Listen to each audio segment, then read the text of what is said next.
तर मित्रांनो, बाईकथा एकी स्टोरी टेलरमध्ये तुमचं स्वागत आहे. जर तुम्हाला या चॅनलवरती बाईकथा पाठवायची असल्यास तर मी चॅनलच्या डिस्क्रिप्शनमध्ये लिंक दिलेली आहे, त्यावर कथा पाठवावी. बाईकथेचं नाव आहे येथे थांबू नका. रात्रीचे 2:30 वाजले होते. किर्र अंधार पसरला होता. पुण्याहून कोल्हापूरला जाणारा संदीप आपल्या गाडीतून एकटाच प्रवास करत होता. रस्त्यावर फारशी वर्दळ नव्हती. घाटात गाडी पोचली तसं गूढ शांतता जाणवू लागली.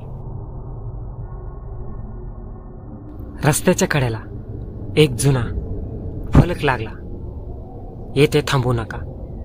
संदीपने सहज दुर्लक्ष केलं, पण जसा जसा तो पुढे जात होता तसे तसे असेच फलक त्याला दिसत राहिले.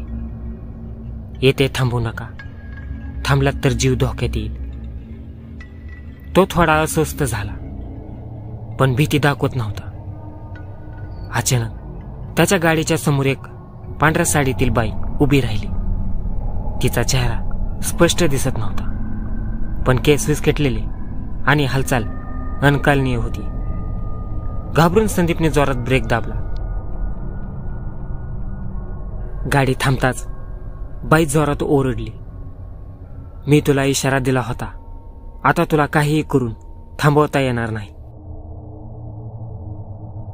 संदीपने घाबरून गाडीचे दरवाजे लॉक केले आणि वेड्यासारखा हॉर्न वाजवू लागला. पण त्या बाईवर काहीही परिणाम झाला नाही. ती तशीच उभी होती. तिचे डोळे लालसर चमकत होते आणि तिच्या तोंडातून एक विचित्र हुंकार ऐकू येत होता. अचानक तिने संदीपच्या गाडीच्या दिशेने धाव घेतली. संदीपने घाईघाईत गाडीला गती दिली आणि तिच्यापासून सुटण्याचा प्रयत्न केला. पण जसेच तो पुढे गेला तसे तसे त्याला गाडीच्या मागच्या सीटवर हालचाल जाणवली. आरशात बघताच त्याच्या काळजाचा ठोका चुकला.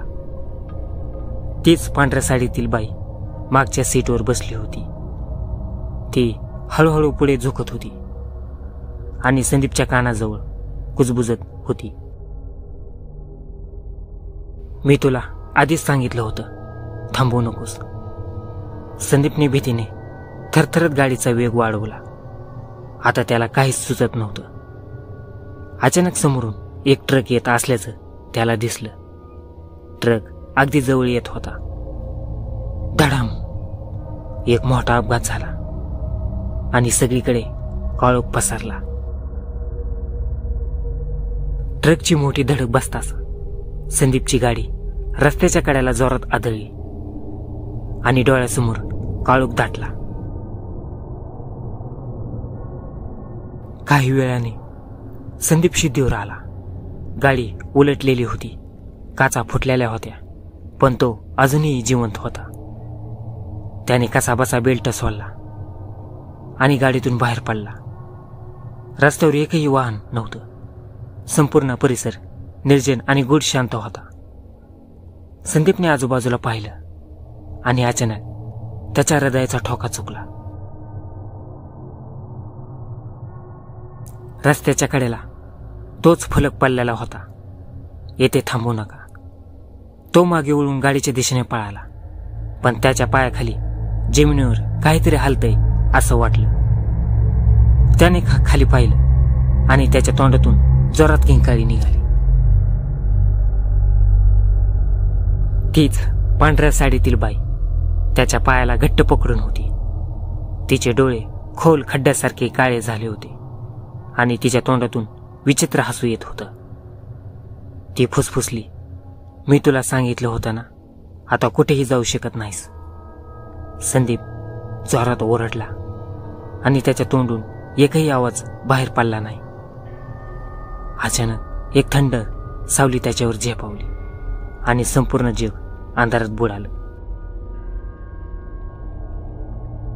दुसऱ्या दिवशी सकाळी रस्ता शांत होता.